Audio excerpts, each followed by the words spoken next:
A história começa com o Rei Demônio invocando seus 4 grandes generais que irão comandar seu exército. Os 3 primeiros demonstram um incrível poder, então ele invoca o 4º e mais poderoso que será invocado de outro mundo. Seu nome é Denosuke Ushimura, o gerente do exterior. O jovem rapaz assalariado que depois de muito procurar finalmente tinha conseguido um emprego. Isso o deixou muito motivado, mas por mais que se esforçasse seus amigos sempre ganhavam reconhecimento e promoções enquanto ele permanecia quase invisível. Até que certo dia algo acontece. Um anúncio dizendo que ele seria transferido para uma filial no exterior onde atuaria como gerente. Ao ver aquilo todos zombam em baixo som do azar do rapaz, mas sabem que isso foi manipulado para que sobrasse para ele. Mas chegando lá se encontrou numa situação terrível sem recursos financeiros o suficiente nem pessoal para fazer o trabalho. No entanto seu chefe não dava a mínima só querendo que ele trabalhasse mais. Naquele tempo Denosuke costumava pensar que sempre havia algo para fazer mesmo estando em outro país, por isso começou a se esforçar dia após dia mesmo que isso lhe desgastasse muito. Com o tempo todos começaram a lhe ajudar e assim o lugar começou a dar resultados. Mas quando achou que ia se dar bem acabou sendo transferido para outro país novamente, o que lhe deixou muito deprimido sem saber o porquê de continuar naquele trabalho até que foi atingido por uma moto e acordou naquele lugar achando estar no inferno. Nisso o Rei Demônio lhe dá as boas-vindas dizendo tê-lo invocado porque após ter sido enviado ao exterior em seu último trabalho ele se desempenhou muito bem aprendendo a língua local e desenvolvendo a empresa com sucesso. Por isso está convencido de que ele é a pessoa certa para entrar em seu exército. E como benefício lhe dará um pagamento equivalente ao que um gerente de departamento recebe na Terra e ainda permitirá que ele escolha sua própria equipe além de poder ter um escritório próprio. Mas caso o rapaz deseje recusar o rei lhe mandará de volta, afinal não pode forçá-lo a fazer o que não quer. Isso deixa Denosuke feliz vendo que ele respeita seus direitos trabalhistas e reflete sobre tudo o que passou em seu mundo e sobre como era desvalorizado por seu chefe, por isso nunca pôde crescer na vida. E já que aqueles que não crescem são considerados lixo, considera que o rei não vai querer um lixo como ele no exército. Mas para sua surpresa o rei lhe manda não dar atenção para o que os tolos falaram a seu respeito, porque os tolos valorizam simplesmente o que veem sem dar atenção para o trabalho que é feito por debaixo dos panos. Por isso escolheu Denosuke. Ele viu todo o esforço do rapaz e sabe que ele é a pessoa ideal para o seu exército. Ele manda parar de se avaliar com base no que os tolos disseram em seu mundo, pois ali a única avaliação que importa é a do Rei Demônio e ele quer que Denosuke entre pro seu exército porque precisa dele. Então lhe pede mais uma vez para que decida o que quer.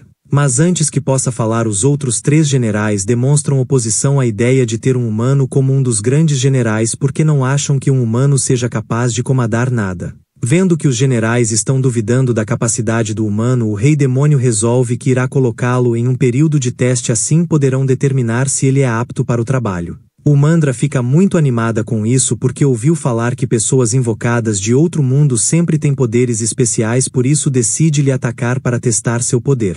Mas o Rei Demônio lhe para deixando a garota confusa. Mas ele explica que sempre que ela se afoba não consegue enxergar mais nada, sendo esse um péssimo hábito da garota. Então lhe mostra o rapaz que acabou desmaiando só de pensar em tomar aquele golpe. Isso deixa todos confusos já que ele deveria ser super forte, mas o rei explica se tratar apenas de um humano normal, o que deixa a garota ainda mais irritada pois nunca vai aceitar um simples humano no exército. Já a outra garota comenta que naquela guerra entre demônios e semi-humanos um simples humano seria comido vivo, apesar de considerar que são os demônios que alimentam a briga, coisa que o Mandra discorda. Vendo aquilo o rei explica não suportar esse tipo de atritos em sua força militar, por isso invocou Denosuke. Pois mesmo que ele não tenha um corpo resistente ou poderes, tudo o que deseja dele é sua habilidade. Isso deixa Denosuke em pânico, explicando que basta um golpe pro seu corpo ser amassado que nem um purê de batatas, mas o rei lhe manda se acalmar porque irá lhe dar um teste adequado.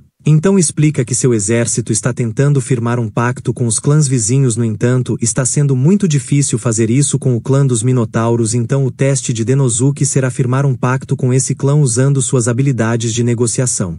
E para obter maiores detalhes deve perguntar ao Mandra, que foi sua antecessora. Nisso eles partem e ela o manda andar mais rápido, comentando também já saber que ele irá fracassar. O que Denosuke concorda porque em sua vida na Terra ele nunca foi reconhecido, mas agora que está naquele lugar deseja poder atender às expectativas daquele homem que chamam de Rei Demônio. Porque trabalhar para alguém que realmente precise dele foi tudo o que ele sempre quis. Momentos depois chegam na porta do quarto do chefe dos Minotauros, onde a garota lhe avisa para tomar cuidado para não ser esmagado. Então abre as enormes portas, revelando uma criatura gigantesca, deixando Denosuke em pânico sem saber o que fazer. Vendo que o rapaz está paralisado, a garota decide lhe mostrar como as negociações são feitas. Isso deixa Denosuke feliz, vendo que sua antecessora pode lhe ajudar nas negociações, mas logo eles começam a brigar porque ela não entende o porquê de Tarius estar insatisfeito com o quarto. Então ela encerra a negociação explicando a Denosuke que inicialmente as negociações iam bem com o clã dos Minotauros,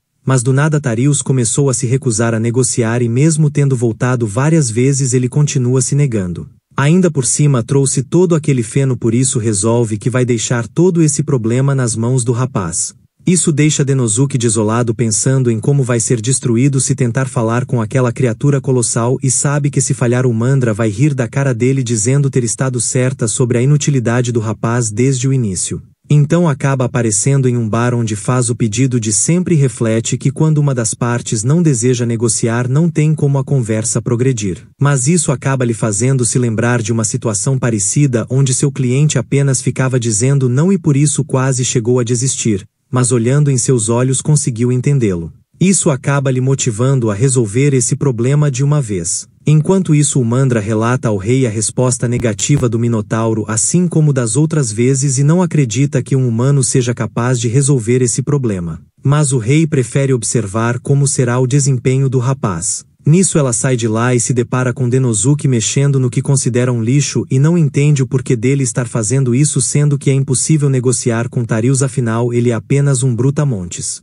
Mas Denosuke acha que ela esteve se afobando demais nas negociações e além disso o tamanho de alguém não importa quando se está negociando. E sabe que as negociações só não estão indo bem porque existe um erro em algum lugar, então devem se olhar olhos nos olhos para estabelecer uma relação de confiança e retomar a negociação. Ao vê-lo tão confiante, o Mandra fica deslumbrada, percebendo que o homem medroso de agora há pouco desapareceu. No dia seguinte ela vai ver como eles estão, mas ao chegar lá percebe que o quarto está repleto de lixo, o que a leva a pensar de Denosuke deve ter sido esmagado. Nisso Denosuke apareceu, vendo a irritação da garota, que deseja saber o que ele fez com o castelo e onde está Tarius. Denosuke conta que nesse exato momento o Minotauro está firmando um pacto com o rei porque no dia anterior ficou decidido que o clã se tornaria aliado do exército do Rei Demônio. O Mandra fica incrédula com aquela situação porque o Minotauro tinha se recusado esse tempo todo. Mas Denosuke explica que no passado já tinha encontrado alguém como ele que se recusava o tempo todo, fazendo com que a discussão ficasse mais emocionante.